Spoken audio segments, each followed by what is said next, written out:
All right, and we are live again. And if you guys noticed, the Schwag's looking a little different over here. I got to do it this way. So tonight on Shooting the Shiz, we got DK and the Bear from the Bear's Den, Mr. Adam Newsom, with our guest, legendary bassist Jerry Montano. Played with some great bands, great musicians. I mean, there's a whole list of notable people, who's who of metal. And we were just talking about the Metallica piece you got behind you. And yeah, exciting to have you. I want to give a big shout out to James Eads for recommending you to come on the show. I'm happy to be here. Yeah, man. When he told me you're obvious who you were once you look up Jerry Montano bassist, Danzig, hell yeah, you name it. And then he's a horror fan too. Yeah, definitely. I'd love him to come on the show and chill out and shoot the shiz with us. So welcome aboard, Jerry. Thank you for having me, man. Yeah, I'm a massive horror fanatic. I have been for forever. But what's your go-to movie, Jerry? What's your favorite of all time? Oh, it's hard to say because for me, they're broken up into genres. You know what I mean? So for gore, I think of Japanese crazy cool gore like Stacy or like the what are the guinea pig films, which are like gore. Then for like Italian, like Lucio Fulci, I love that. All like the Italian stuff. Obviously, it's kind of like, you guys know, there's a difference between Hammer and the classic. So they're kind of in my brain. They're broken up into different, things. Dario Argento is one of my very favorites. I feel like Argento was doing something that he was so far ahead of his time.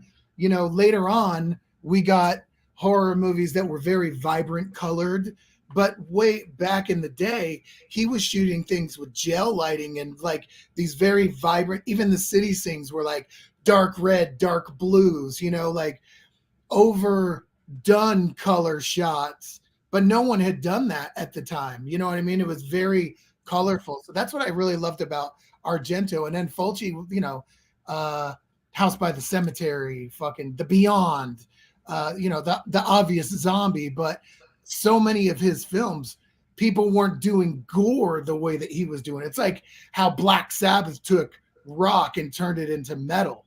I feel like Argento really pushed the boundary of color and vibrancy, and Lucio pushed that gore element that took it to another level. Demonia, you know what I mean? Like people being ripped apart by horses and shit, like just super cool stuff. So for those are my favorites. But then you get into like, the 80s horror. Return of the Living Dead is probably one of my favorites.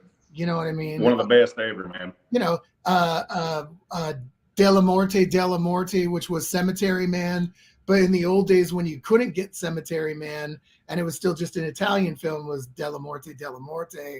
The Grapes of Death, like I can go on forever. If you look back here, a lot of it's Sounds like you study horror movies as much as you study music. Honestly, it's like, damn, man. This man does know his horror. Well, all the years playing in a band with Glenn Danzig, he is the king of every horror movie. So, coming into it early on, I was like, oh yeah, Return of the Living Dead. He's like, no, you got to see Horror Hotel, or you got to see Black Sunday, which is one of, again, they're into subcategories for me. So for black and whites, I would say Horror Hotel and Black Sunday, Barbara Steele. That's probably one of the greatest openings of any horror movie of all time. I mean, when they put the mask of death on her and the whole thing, it was definitely freaky. Cool. But over the years, like again, Horror Hotel, The Devil's Reign, that is one of the fucking coolest horror movies ever as well. And they had like Anton LaVey helping them like do all the satanic church stuff. And, so yes, I'm very much into it, but all the years being with Glenn, he's such a massive comic book horror fan he kind of schooled me in it. You know, we would go DVD shopping in the day constantly, and I would spend all my money. I got probably about 1,000 movies. You know what I mean? All the box sets of the Blind Dead coffin sets, and you know what I mean? Like I can go on and on and on. So yes. Well, I gotta imagine that brought you and Glenn Danzig closer together. I mean, it's when you're on the road and you're playing music together, it can be stressful, but to have that vice of horror that you guys could do together, to get away from music a little bit in its own way and be able to enjoy something. It wasn't like we would do that shit when we were at home. Like he would come pick me up at my house and be like, go DVD shopping. We would go like 2-3 times a week, go have lunch, and then we would go hunting movies. You know, I'd be like, what's this? You'd be like, no, get that, get this, get that. I couldn't Danzig imagine and Montano. Danzig's band without, you know, I could imagine going in for a audition. You know, he's going to quiz you on horror, I would assume. Nah, he wasn't really like that. It was just we had a common bond in that. And then the more I was into it, the more he was happy to turn me on to like cool things, you know, and that turned into a whole other like obsession over the years, you know what I mean, with horror. And then as the years went on, and you know, I would meet special effects artists and different people, and you know, see the kind of things that people were doing. You know, Glenn Hetrick is one of my very, very dear friends. We were friends long before he had the show Face Off. I mean, I knew him in the days long before anybody knew who he was, you know. And then he ended up being, you know, obviously in Face Off, and does Star Trek and does all kinds of great films and horror stuff. And also Wayne Toff, who used to he did the Halloween films, the new Rob Zombie. He did the House of Corpse also. He did all the Rob Zombie movies. Yeah. He even did his videos early on, but they own a store here by my house called Halloween Town, him and his wife, Jackie. And he became friends with Glenn, and he would make our stage props, and he makes them for Rob Zombie. But then he was doing big budget films. He was doing Transformers and stuff. So I would end up picking up little things here and there. And he'd be like, look at this thing I'm making. This is the first one. Yeah, you can have it. And I'd be like, oh yeah. So, you know, and then getting to know, you know, different artists, Mike Hill, who's probably one of the kings of all, you know, creating horror masks and full body stuff. You know what I mean? I mean, you guys got to know who Mike Hill is. You see his stuff. His stuff looks real. Kirk Hammett has his Bela Lugosi from Mike Hill, and I'd stay up at Kirk's house, and you could stand face to face with that thing. You could see the pores in his face. Yeah, it looks absolutely real. They look, and he's wearing the Black Cat actual costume and holding Bela's actual cane with. He has Bela Lugosi's painting that was in his house, you know, behind it in his house. You know what I mean? So it's basically as close as you can get to meeting the actual physical person out there gone as you can get. I mean, when they took Bela Lugosi's corpse out of his apartment, that painting's in the house. You know what I mean? His cane and all that stuff, which is really cool. But yeah, I have a Mike Hill piece, but he's just he probably does the coolest, you know, the craziest stuff. Another friend of mine, Rich Carell, he's a huge horror collector, and he opened up a place here in LA that's like a horror museum, and he has probably the biggest collection of life-size busts and statues. But he has the sickest Boris Karloff of that Mike Hill did, where Boris is sitting in the makeup chair with the teacup.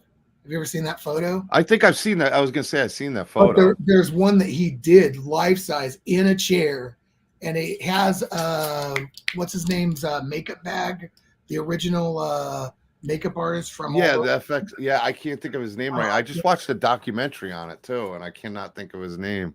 But that one, you swear you're sitting next to him. It's like when you look it up, you'll see it. It's a photo of Boris in his makeup, getting dressed up as the monster, and the makeup's only done up to his neck, and he's like holding a cup of tea or something. But it's just really intense. But it was next level. I seen the behind the scenes footage, all that stuff of that, and that's always cool when you get a chance to. Is his name Rick Baker? Rick Baker, yeah. I believe, right? Yeah, Rick Baker. Rick Baker. But yeah, it's fucking sick, man. So huge fan. Absolutely. Yes. Yeah, it slipped my mind too. But yes, it was Rick Baker. But it's a legendary photograph with Karloff. I mean, and it's such a cool photo. I mean, it's just something special about it. It's one of the coolest photos of him. Yes. You know what I mean? And I've been lucky over the years. I got to have dinner with the Karloffs and the Lugosis, and I'm very close with the Cheneys. Nice. They're like family to me. I've known them forever, but I've had some pretty special dinners with like Kirk Hammett and them, with the Karloffs, the Lugosis, and the Cheney families, which Sarah, you know, it's kind of cool to be around, you know, to think when I was a kid, I was watching Dracula, and then to be sitting there with the families, you know what I mean? And Ron Chaney looks just like he looks just like his great grandfather or his grandfather. Yeah, spitting image. Mm-hmm. Coolest people. But, you know, you trip out on that kind of stuff. Like, you know, some people would be like tripping out on dinner with like a guy from Metallica. I'm like, wow, this is like the families, you know, yeah, the classics, the real fucking thing. You know, how cool is that? You know, it doesn't every once in a while. Like, I mean, you're just hanging out with, I mean, you've had such an amazing life, and I'm sure, like, you know, now it's kind of like, oh, hey, James, what's going on? But just do you ever sit back and go, man, it's so cool. Look at my life. Look at these people that I know that are great people. And, you know, there's always ups and downs, but man, it's such a journey to get where you are. But you know, do you ever like sit back and, yeah. Sometimes, I mean, it's more like, you know, it's like your friend. It's the same as like your buddies from high school. Yeah. Most of these people I've known for 25 plus years. So we're all just people with cool jobs. It's more about the friendships of anything. You know what I mean? Yeah. So I don't really trip on it that much. Every once in a while, if you meet somebody like really crazy, you know, you're like, wow, I can't believe I met Roger Waters, or I can't believe I met Jimmy Page, you know. But, you know, you don't get to know those people. You're just like, oh. You got to meet him and tell people about how you meet him. Add a little extra. Yeah, he's like, I got to look at him and see you're an actual human being. You know what I mean? Like 2 legs, you know. It's not CGI. I can prove that. that. You're an actual human being. Like, you're the guy, you know. So that's cool, you know. I know Adam wrote a couple really great questions I wanted him to hear ask you. So I'm going to let you take a couple minutes here, Adam. And everybody knows Adam. He's been on the show a few times. Check him out on Adam Newsom on YouTube. Yeah, I do a podcast, Wild Time podcast. I do like horror guests. Old school. Did you like mixed martial arts, Jerry? Did you like old school UFC? No, yeah, it's funny because a lot of people are really into it. I never got into it. I think I was so much into music, and then when it got into that stuff, I'm like, whatever. I've lived the real thing too much to really want to watch that. Well, the cool thing is I started, you know, doing some research, man, and started doing my homework on you, and I seen where you and Peter Steele were pretty close, you know, and Typo Negative when I was in middle school, Bloody Kisses album. Man, that was a big deal in the mid '90s, and I started diving deeper into that, and I came across and I seen where you know, on your Instagram or Facebook, one had done a thing about Peter Steele. I mean, y'all pretty tight, dude? Yeah, me and the guys from Typo, super tight, man. Like family. Same way with Peter. I mean, I spent so many years with him. I absolutely loved him. He was just a super sweet, kind guy. He was never a super serious dude. He was always happy and making jokes or whatever. You know what I mean? Whatever. I think people had this perception of Pete Steele that he was just this, you know, this big imposing vampire like. Yeah, he was like, he was like funny, always, you know, poking fun at himself or other people and having a good time. When he went through his darker times, yes, of course, but for the most part, he was just a really sweet, kind dude, you know. And I was a huge Typo Negative. I was a Carnivore fan. I loved Carnivore. Yeah. And then when they made the first Typo record, I was so much into Carnivore that I was already like, oh shit, there's a new band called Typo Negative. You know, I got Slow, Deep, and Hard probably within the first couple of months that it came out, you know. And So I was a huge fan as a teenager, and then being able to, you know, later on in my life realize my dream and end up going on. When I found out we were going out with Type O, I freaked out. And I remember we were on our bus in Dallas, Texas, waiting. It was the very first day, so you don't know each other. You know, you show up and you're, you know, it's kind of like the first day of school. You don't know anybody. You feel awkward, you know, like, okay, wonder what it's going to be like, you know. And I remember peeking out of the blinds going, where's he at? There's Peter Steele. Holy shit, you know. And then the first night we got all drunk and partied and we became friends. I think we went out with them for like the first time, like 2 or 3 weeks with Type O. And then we hit it off so well that the next time they went out, they took us out again for on World Coming Down was coming out.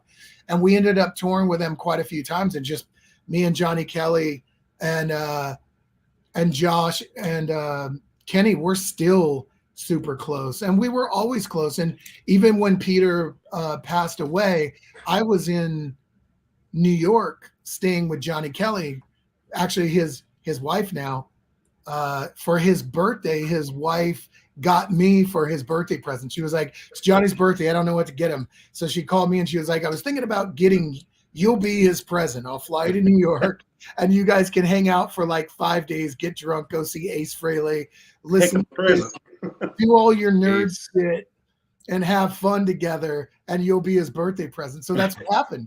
I went out to New York and we just had the best time.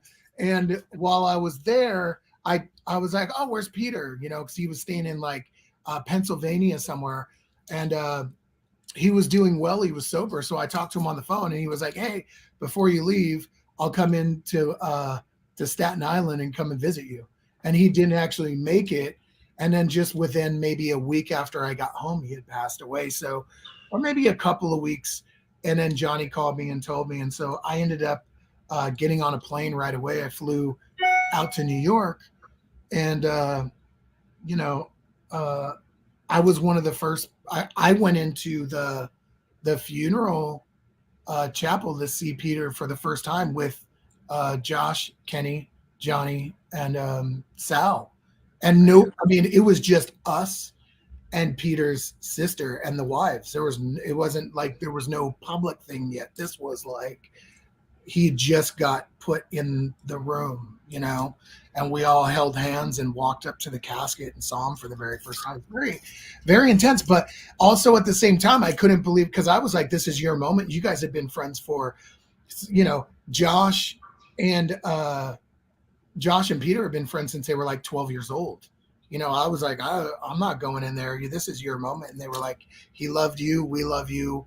Let's do it all together. And we did. Hey, man, that shows the camaraderie in rock and roll, man. I mean, you guys it's a brotherhood. I mean, a lot of you guys on the road spend more time together than with your actual family. So I'm sure it meant a lot to those guys to have a solid brother like you go in there. You were there for them. I mean, honestly, they man, I mean, it was very sad and tragic because he was so like, he was like Daryl, he was larger than life, and to see that he actually had passed away, it was such a mind fuck. And we did the whole burial and everything, and it was just like, wow, this is real, you know, like when life becomes a little too real.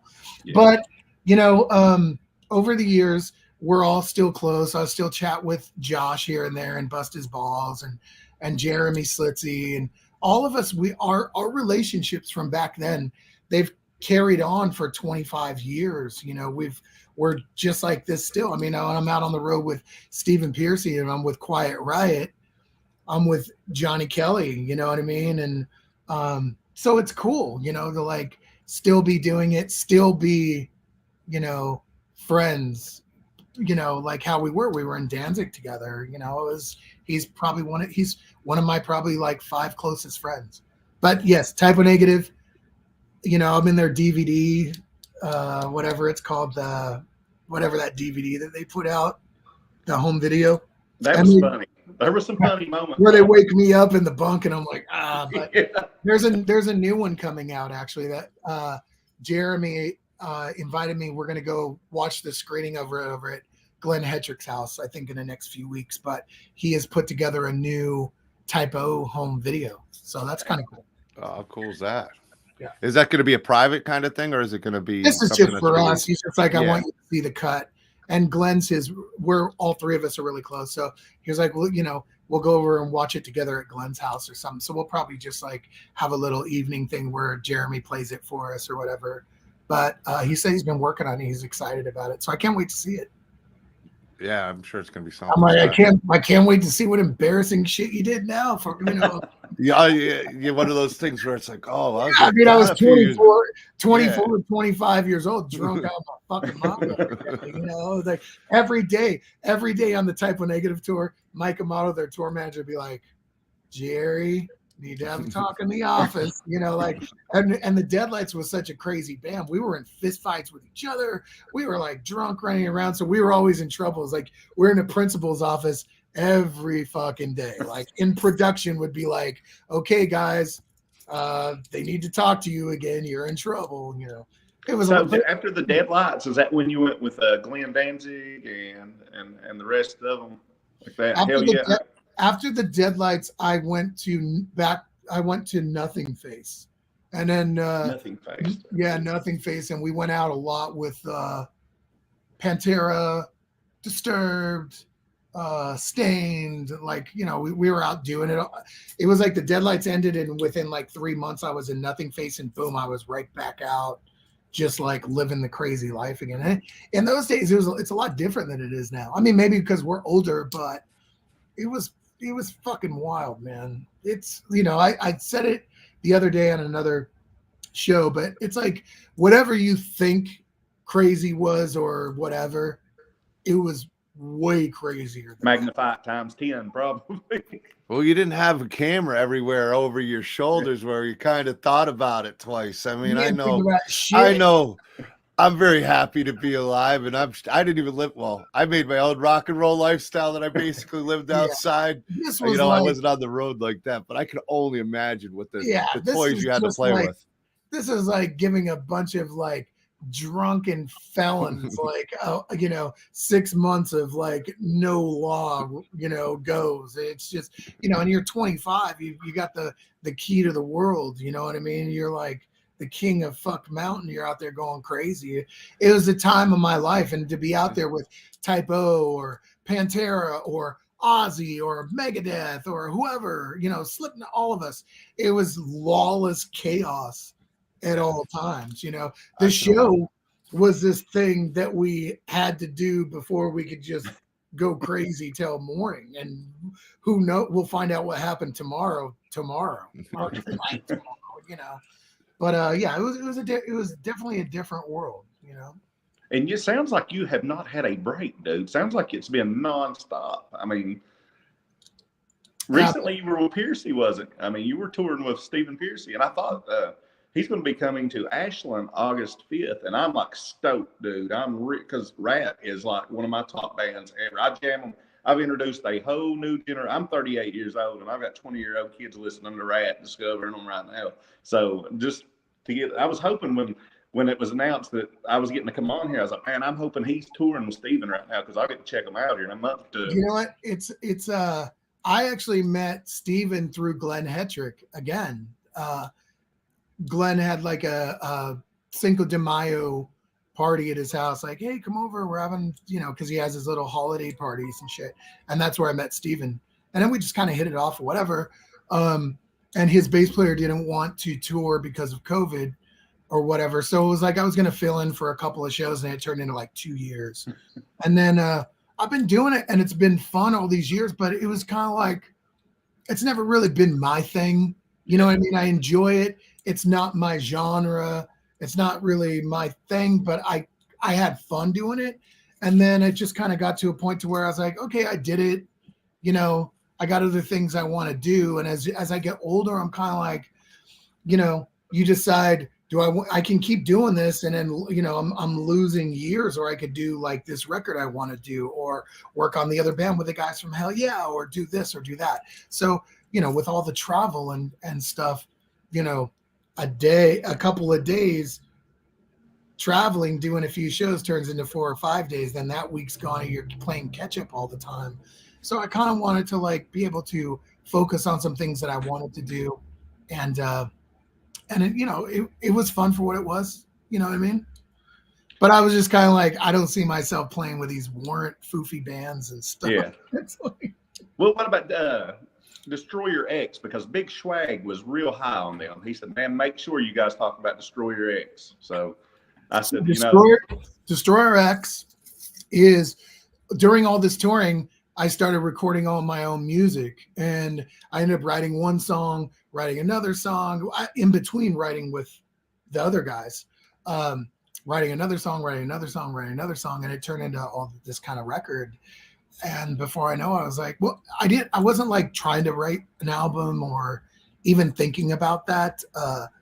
And the song, I would send it to Ace Von Johnson, who's one of my very good friends, and we had did a record years ago, but we go way back. He's in LA Guns, but he always plays with me in my, if I ever do like a little solo thing or whatever, he'd be like, yeah, that one's cool, that one's cool, that one's cool.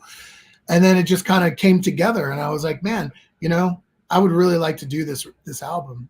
And then it just kind of came to be. So I'm really excited about it. It's not super metal. It isn't in the realm of, like Hell Yeah or the other bands. It's more rock and roll, punk rock. It comes it just came out naturally. Again, I wasn't really writing to try to do something. So it was just almost like I'm writing songs and I don't give a fuck what I say in them. I don't care if I was never thinking about anybody ever hearing them. So I didn't give a fuck if anybody would like it. It's like, writing in a journal, you know what I mean? Today was fucked. Fuck this. I'm tired. Fuck off. Goodbye. You know what I mean? Whatever, just real. And they came out and they came across really cool, and I'm really excited about it. It's kind of a Turbo Negro, Social Distortion, in that realm, Backyard Babies, kind of rock and roll. Got a punk vibe to it, man. I think definitely. I don't play bass. I play guitar and sing in it. It's totally different. I'm going to have a bunch of guest bass players play on the record. So I'm really excited about a couple, like so many different people that I'm approaching to play on it and stuff. So I think it's going to be fun. Different guitar players. And, it's just, you get one chance at this life. Right. You know what I mean? Like I got a gold record. I've done this. I've done that. I've got to play with like some of my heroes. And I'm like, I would like to be able to leave something of my own. Right. You know what I mean? That's my words. It's my thing. So absolutely, dude. I'm excited about that. That is awesome. It's going to be, it's your baby. I mean, that's your creation. That's all from you. And that's something, I've, like you said, man, we get one crack at this live. And, I've fought mixed martial arts, boxed. I'm a professional wrestler, the Human Horror movie, which double back-to-back nightmare this weekend. But the one thing that I never did, that I always had the spirit, was to become a rock and roll frontman. If I could have sung, if I could have carried a tune, then David Lee Roth and the rest of them would have just had to take a back seat. But hey, man, like you said, man, more people have done it with less. You know what I'm saying? That's the truth. That is the truth. But I have so much admiration for you guys, man, because, being a musician is something that that's one of my biggest dreams. I never, even at a small scale, I never got to do it, never got to pull the trigger. But which brought me to a question: was who inspired you to play bass, man? When you first got going, who did you look up to and who did you study? Oh, dude, it was Gene Simmons, man. I mean, like when I was a little kid growing up, in the late 70s, everything was Kiss, so, Kiss was like, Taylor Swift, you know what I mean? Like, yeah. Everybody had a Kiss lunchbox or Kiss stickers or Kiss this, Kiss that, Kiss whatever.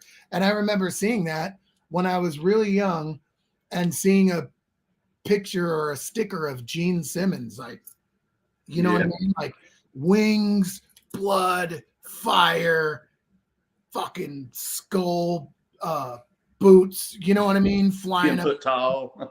I was just that late 70s, even though it was towards the Dynasty, that look, even with the capes and stuff, man. I had Dynasty. I love Dynasty.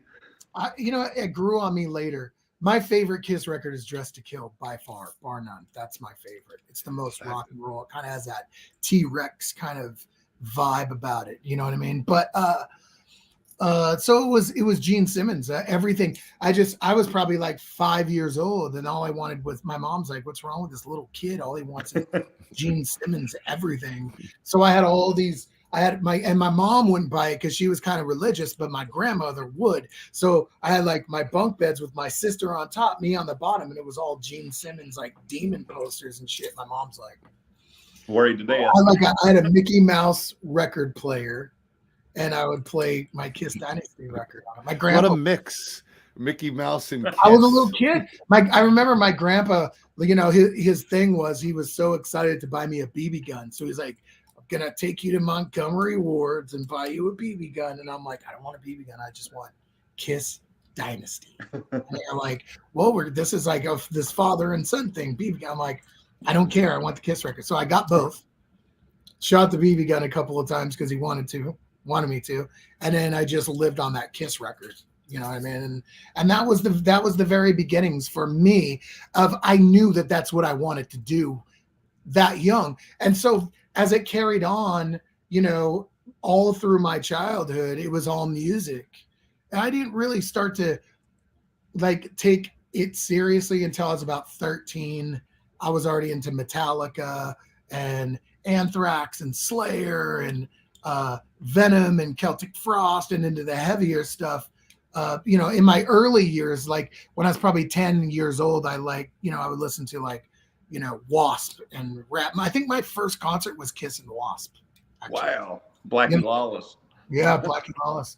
And so, you know, it was all that. But as I became a bass player and switched from just singing to playing bass, it was 1000% Cliff Burton, Geezer Butler, probably like I was really into Lemmy, Motorhead. Those were probably my biggest influences. Wow. Coming up. But it was definitely Geezer Butler and Cliff Burton. Well, you know, that's how I learned how to play, was Metallica. There was a thing I wanted to do with you. Me and John was actually talking about it, where I gave you an artist and you gave me the first word that popped into your mind, and you just rattled off about 4 or 5 of those guys. Yeah. We could do that. I probably fucking know some of them, you know? All right. So you want to go right into that, John? What do you think about that? Is that a good idea for our old buddy Jerry? Yeah. Do it up, man. It's a great list, man.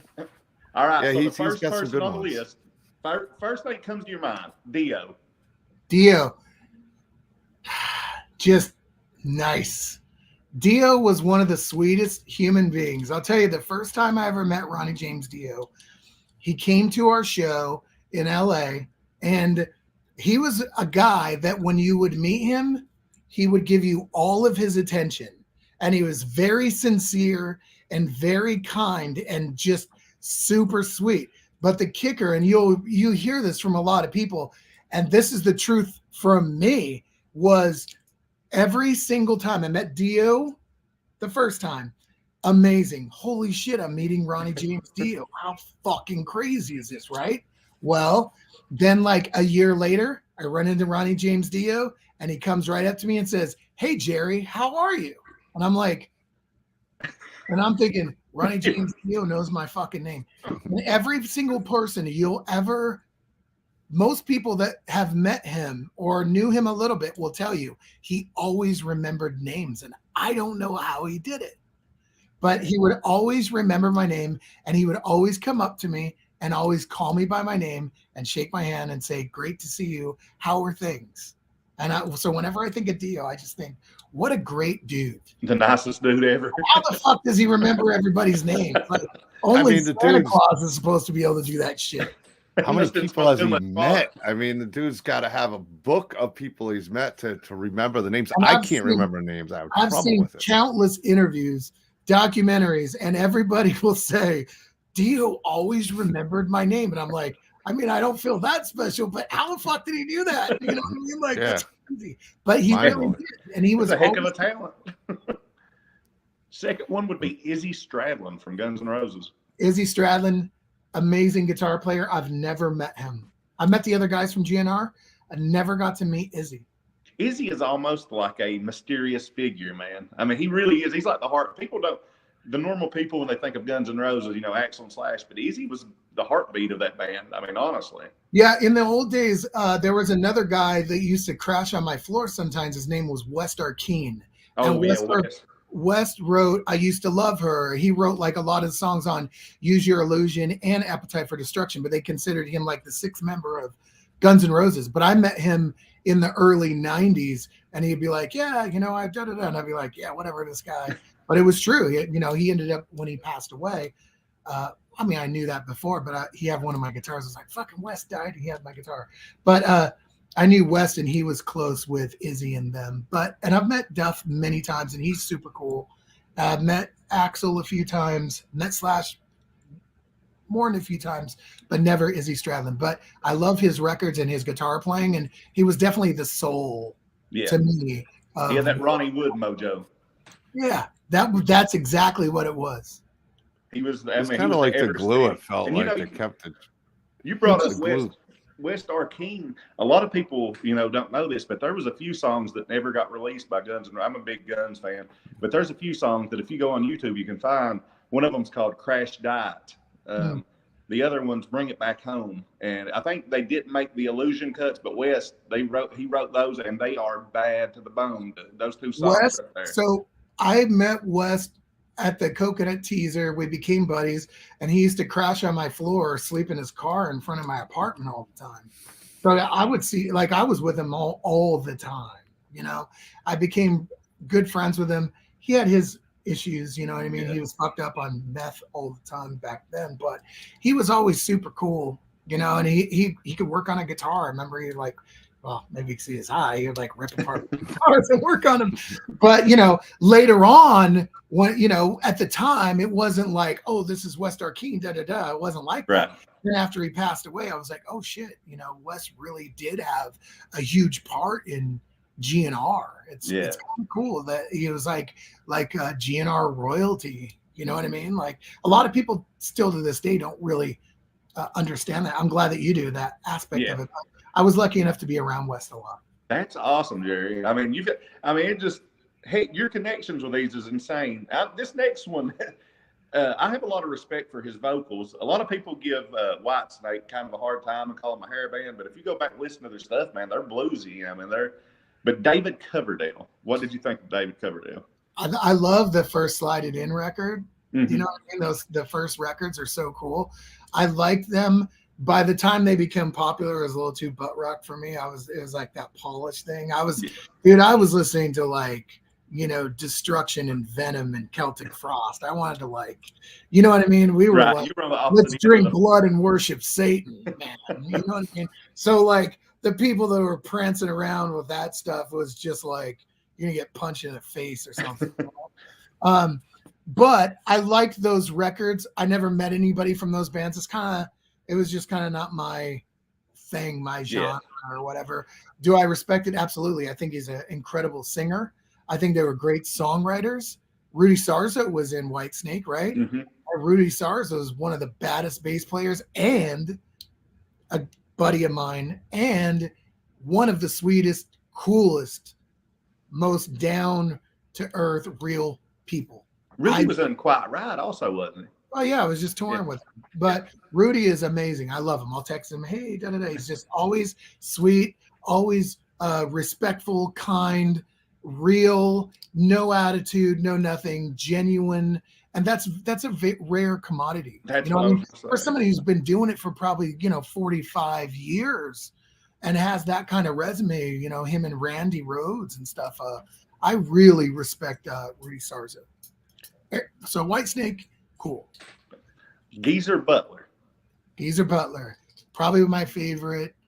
My second, you can get in trouble for that, but probably my second favorite bass player. Only, even though Geezer is like the originator, for me, it was, it was Cliff Burton. You know what I mean? But they're like this because I'm a massive Black Sabbath fan. Massive Sabotage, Into the Void, Fairies Wear Boots. I mean, you could just go on and on, like so just everything. He's probably he's one of the greatest bass players that ever lived in Oh my yeah. I No mean, doubt. he's up there to me. It's like John Entwistle. You know what I mean? Those are incredible bass players, like stellar bass players. You know, but Geezer, I've met him 2 or 3 times. Once, twice with Dio when they were doing Heaven and Hell. Just kind of more mellow, chill, nice.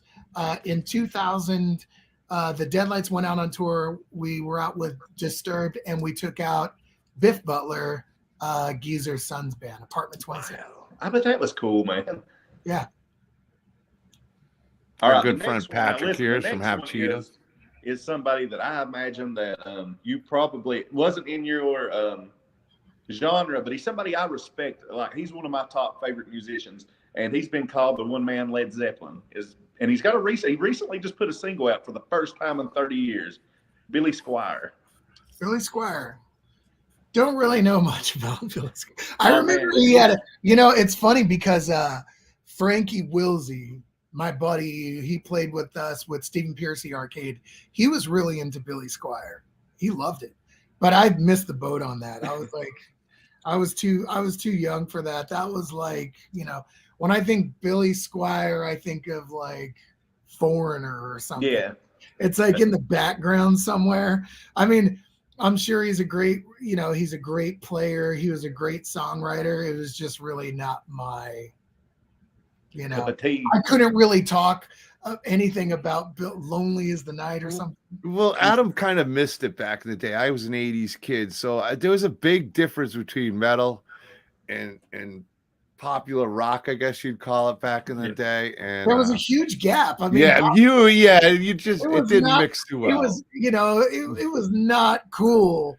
Metal kids were, we weren't like, hey, how's that Billy Squier or like Poison? Your friend would punch you. You know what I mean? Like, hey, did you get that new Poison? And be like, what are you talking about?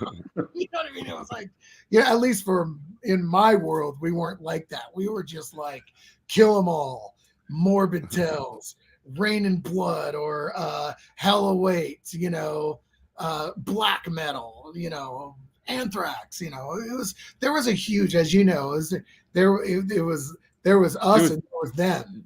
Yes. It was like Northern California with Metallica. And I mean, it was so different. Just a few miles away down on Sunset Strip, like you said, with the guys from Poison and even Motley Crue, man. If they threw makeup on, the guys up north with the Slayer and the Metallica and stuff, it was ready to choke them. Yeah, I mean, in the old days of Exodus, Paul Bailoff, if he saw a guy wearing like a Warrant shirt or a Poison shirt, they would literally rip it off of them. Seriously, they would rip the shirt off of them, and he would take a piece of the shirt and rip it off, and he would tie it around his arm. So we see Paul Bailoff in the old days from Exodus with all the little colored things on his thing. Those are all shirts that he ripped off of hair rockers' backs. Really? Oh, yeah. They would like rip, literally, poser, like that's how it was. We didn't mix, you know what I mean? And that was the funny part of playing later on in life with some of these bands. People would be like, whatever, I forget the name of the band. I forget the blonde bass player guy, and they had the Up All Night or whatever. Slaughter. Not Nelson, right? Oh, Slaughter. Yeah. You know what I mean? It'd be like playing with Slaughter. I'd be like, Slaughter.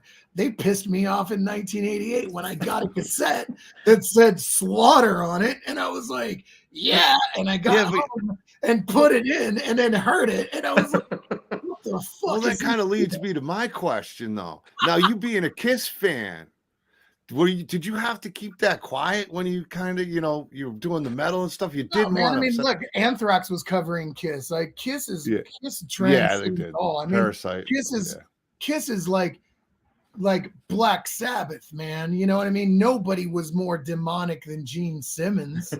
You know what I mean? And they were so rock and roll. It really, I mean, the later Kiss, when they were doing, dancing around. They definitely got into the 80s, you know, the Vinnie Vincent. That's where I was going to lead. I was never Vincent into that. Invasion and then Slaughter. Did you feel like Not you're kind into of turning your back on Kiss in that sense? Absolutely. I was like, no. Just like I'm not into Kiss without Ace Frehley. That's just I'm the same way. But in those days, no, when they were doing like, let's put the S in sex, I was like embarrassed. You know what I mean? Yeah. But you know, Kiss, the original, you know, there's such a difference. You know what I mean? Like the first 5 records, that's the real Kiss to me. Yeah. You know, I was never into the Make-up-less Bruce Kulick kissy thing. You know, it was just, by that time I already moved on. Bruce was a really good guy. I met him a couple of times. Awesome guitarist, you know, and has done some great amazing stuff outside of Kiss. Yeah, hey man, great guitar player. They wrote great songs and everything. It's just I wasn't there for that. Yeah, well, I mean, you just can't beat what they did. It was so simple what they did with the Kiss songs back in the 70s, but they were so good. Yeah, and you know, I was listening to Make a Theory on by Celtic Frost. I wasn't about to start listening to Tears Are Falling or something. Yeah. You know what I mean? Like, not my thing, man. Like, I had already like gotten into Kill 'Em All and shit, you know, like at that point, I was not even interested in any of those bands anymore. Being from Northern California, I just wanted to hear like Bay Area thrash and The Legacy, Testament, and Destruction, and you know, all that cool stuff. But that was my, you know, growing up. That's what we were into. You know, still to this day, I'd like that Venom back patch. You know, man, Ride the Lightning to me, like that's my favorite Metallica album. And I got into that. I'll never forget. My cousin, he was about 6, 7 years older than me, and he was huge into Metallica. And he's like, "You want to hear a song about a man getting an electric chair?" And I was like 8 or 9 years old, and I was like, "Yeah, I guess." And he played that, and those lyrics, man, of that man in the electric chair talking to God and everything. And it was, I can remember having to leave that house and walk down the road, and my heart was beating out of my chest because I was running. That song painted such a scary picture in my head that I'll never forget that moment. I was like 9 years old. That's how Kill 'Em All was for me. Like when I was a young kid, I was probably like 12, 13 years old, and we would go to this like grocery store. You know, we were hoodlum little fucks, you know. I would go to this grocery store. My mom would go shopping, and they had a tape section. So what I would do is I would go to the fucking check stand, grab a bag from the front while my mom was shopping, and then go where the cassettes were, take them all in the bathroom, rip all the things off, and fill up a whole bag and steal all of them. You know what I mean? Like, I would have like 3 bags of cassettes or whatever. And one of them was the Whiplash single, and one of them was Kill 'Em All. And I remember when I heard Kill 'Em All, and you know, mind you, now it's like you hear it, you're like, yeah, it's metal. But when that record came out and you first heard Kill 'Em All, there has never been anything that fast or that extreme probably ever recorded ever. You know what I mean? I can't imagine anything it before sounded that. like some shit. It was like, it sounded almost like unlistenable. It was like the first time you heard like Napalm Death. Yeah. You know what I mean? Like now it isn't, but then Kill 'Em All was so crazy. But that record changed my life. I probably listened to Kill 'Em All more than anything. And then going into like the 6th or 7th grade, a friend of mine, got Master of Puppets, and the second I heard Master of Puppets, it gave me goosebumps up my arms. You know, the intro of Battery, and hearing that record, it's like embedded in my DNA. You'd never heard anything sound that. They did with Master of Puppets what they did with the Black Album. When Master of Puppets came out, it was so refined and so big and so well written. It changed everything. Yeah. You know what I mean? That's like the Musicians Metallica album. If you hear anybody talk about it, Master of Puppets, a lot of people like Injustice for All, but like you said, man, most of the people that talk about their favorite Metallica, there's nothing like Master of the Puppets, man. Yeah, Master of Puppets and Slayer Rain and Blood too. And I hear my first Slayer record was Show No Mercy, and I love that record. Still one of my favorites, Die by the Sword, all the old stuff. And then Hell Awaits, which I really got into, but I was really a big fan of Show No Mercy. But when he first heard Rain and Blood, it was that same feeling like, whoa, like these motherfuckers, like this whole other level, you know. Then it was just, then I like graduated. I was like, Metallica's cool, but Slayer is like, I want to go to hell. Slayer was a different beast for sure. Oh yeah, it's the next level. That's next level. It makes Metallica seem like pop. It's for like sure. the first time you heard South of Heaven, you know, that record, when you first heard it, it was like, and I think what South of Heaven and So Far So Good So What, all those records I think came out in like 88 or 89. They're just you know who really explains it the best is Jim Brewer.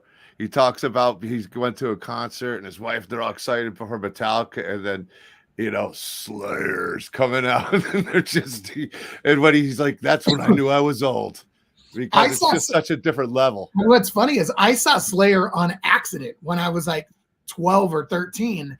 I went to go see Wasp on the Inside the Electric Circus tour or something like that. I think, like, so it was Wasp and Slayer, Rain and Blood, and Slayer was opening. Promise is a great and all band. they had was two gigantic upside down crosses on the stage. It was sick. Les Claypool. Somebody just said Promise is another great Bay Area band. Les Claypool was unbelievable on a bass guitar. Les Claypool is a fucking that guy's like alien level. But yes, that's the best way I ever heard it described. Like, you know what I mean? Like there's like Prince, you know, for his style. There's like Michael Jackson for probably like this alien brain singer. You know, I know people that worked with him that said he was just so on another level. And then Les Claypool, you know what I mean? Like he's way, way up there beyond, you know, like he doesn't get the credit he deserves, but I don't think that he ever gave a fuck. He didn't. I mean, you can honestly tell that. I'll never forget. I think it was James, or it might have been Lars, talking about he came in and tried out for Metallica, and they were like just blown away. And like, I think they said, "Dude, you're going to be all right, but you're not with us. You know, you're not our style, but you're going to do something." Crazy. All right, so who's doing vocals for Quiet Riot now? A few of the guys, but with John Bonham, what do you think about John Bonham as a drummer? Insane. Like I you know, it's funny is that so many drummers, every drummer I know worships Bonham. I think he's fucking other level, and I'll tell you why. The thing about Bonham that blows my mind is I'm a bass player, I'm not a drummer. Right. If you really listen to what he's doing, whenever you hear a Zeppelin song and it just sounds like it's kind of grooving, his feet aren't ever doing what you think that they're doing. He's, you know, like his backbeat and the way that his kicks, the way that they are, they're tricky. They're super tricky. And that is the magic, I think, of Bonham's playing, is that it is, it's got such finesse and such swagger, but it's not doing, if you hear a song and then you hear what he's really playing, you're thinking it's like a boom, tap, boom. It's not like that. The way that he played is very tricky, even in the simplest ways. And I think that's what gave it their groove. That's what gave it their vibe. But that's why he is such a beloved drummer. And that's probably why he's, you know, him and Keith Moon, you know, they're like these drummers on other levels. I mean, there are so many, of course, but Bonham is like, he created so many drummers by, I think, a lot of people that started playing drums. And then when you listen to what he's doing and you learn what he's actually playing, it's not always what your brain is tricked into hearing, you know? So. All right. Since the big Schwag's not here, I'm guessing that's him as Facebook user. He wants to know what's your favorite band on the road to tour with. Pantera. I can only imagine right there. Dime bag. You got your answer. Yeah. Well, that's the thing about Bonham and Keith Moon. They were so hammered all the time. I don't know if that's what it takes to become a great rock star. Get as much alcohol in you, because what they did was just so amazing. If you listen to the drums on When the Levee Breaks, like, you know, because it starts with, you can hear the drums, but he's always like jumping on the front and jumping on the back, and you don't know it as an average listener, like how complex a lot of the things that he does by flipping beats or kicks. You know, Vinnie Paul was really, really crazy like that. His feet were really intense. And like when you have to record with him and I have to lock into like his patterns are very tricky and very on the down, on the up in different fucking places. And it's not, it's technically very hard. You know what I mean? Like, it seems normal, but if you learn what he's actually doing note for note, it's not as simple as your brain perceives it to be. You know, I'll tell you another drummer. I'll tell you my favorite drummer of all time is Charlie Watts. And it wasn't that Charlie had I mean, he just had, I don't know what it was, man. Just, he was like the elder statesman of the Stones. He kept them all in check. Charlie Watts is a great drummer. He's an odd drummer. Yes. I mean, yes. The way he played the hi-hat would always trip me out, but that was his style. He was another like incredible drummer. Very, very cool. Yeah, there's so many of them. You can go. It's so hard to say who's the best. I mean, you could go Neil Peart, Buddy Rich back in the day. It doesn't matter. I mean, there's so many different styles. Yeah, you know, like it just goes. It's cool that there's been so many innovative, like, insane drummers like that. You know what I mean? You know, Frank Beard from ZZ Top, man, he wasn't bad either. He was he could put a groove down. Yeah, sometimes, you know, there are a lot of like really intense drummers. I mean, you could say for the time and space that Dave Lombardo was like a really innovative drummer for the style of Slayer. You know what I mean? Like, or you listen to newer bands, Mastodon. I mean, you know, there are so many like incredible drummers, thankfully. Man, you've got a lot of people on here asking about. A lot of people are excited about this story. Yeah, Jason Bonham. Yes, Jason Bonham was great. I mean, I've heard him play a few times, and yeah, he's a, you know, he doesn't just have the Bonham last name. He definitely has the skills. He's great too. Yeah, yeah, amazing. He's a tight drummer. I saw him with. I've seen him a few times with Heart, being out on the road. I've been friends with Mike Inez for forever and ever and ever. When Mikey was playing with Heart, I would go hang out with Mikey and see Heart, you know. I would love to see the Wilson sisters, man. That'd been a kick. That'd been a good one to see. Man, Ann Wilson is no joke of a singer, and she could party. Oh, I imagine the magic. I can only imagine some of the party stories you have from your 20s like, and 30s. how the fuck? There were times when I was with Ann Wilson in her, you know, at the hotel, going like, how the fuck is this lady doing, like, raging like this? But I was all about it, you know. she was a professional. Yeah. Professional rock star. Yeah, that's super cool. I mean, you've just met and been able to play with so many legends, and you're a legend in your own right. Yes, with sir. all the people you played. It's we're almost at an hour. It's been a blast hanging out and talking to you. I know you've been interested. I'll touch on these things. You're a huge horror fan, as we touched on earlier in this, and I've always told you metal and horror go great together. Absolutely. I know you want to get into some of these conventions. You'd love to get some of your music into some of these conventions. So any of you event managers out there too, that's looking for a kick-ass bassist who's played with some of the greats and is one of the great bassists out there, in my opinion. Absolutely. And a huge horror fanatic, you know, bring this man in. Yeah. You can tell he's a book of knowledge, not just in music, but in horror as well. Adam Newsom, thank you so much for being my co-host tonight and all these great questions. I've been sitting back here like as a fan and just had those great questions and listen to Jerry talk.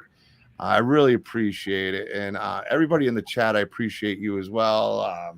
I give you everybody a shout out. I know you've had Jerry, you've been on Patrick's show, Jerry, Patrick's App Cheetah View. That was a great interview too. I saw that a few months ago. Thank you guys all for being here. I don't have anything set up for next weekend yesterday. Well, I just haven't scheduled it yet, but we'll have some shows next weekend and or maybe even one this week. And we'll see you soon. Take care, guys. Thank you, guys. Thanks for having me. I had a great time. Destroy it. It's going to be awesome. I can't wait to hear. Oh, wait. One thing. Jerry, do you have anything to announce any shows you got coming up or anything you want to announce? Right now, I'm in the studio recording this record for the next, I would say, like 4 to 6 weeks, and then I'll be back out doing stuff. But just check out my Instagram at Jerry Montano. Find me, say hi, give me a follow, and I'll hit you up anytime. And guys, thank you for having me. I love doing these things. I really appreciate you having me on the show. And for everybody that's watching, thanks for supporting cool shows like this and for listening to my bullshit. Hey, we'll go get you back on again. We'll get you back on with Brett. I'm sure we'll catch up with you again, Adam, and we'll have some fun. And I'll look out for you with some of those conventions like I told you about, and we'll see if we can get you rocking some of these places. Awesome, man. Thanks again, guys. I had a great time. Awesome time too. Peace out, everybody. Take care. Take care.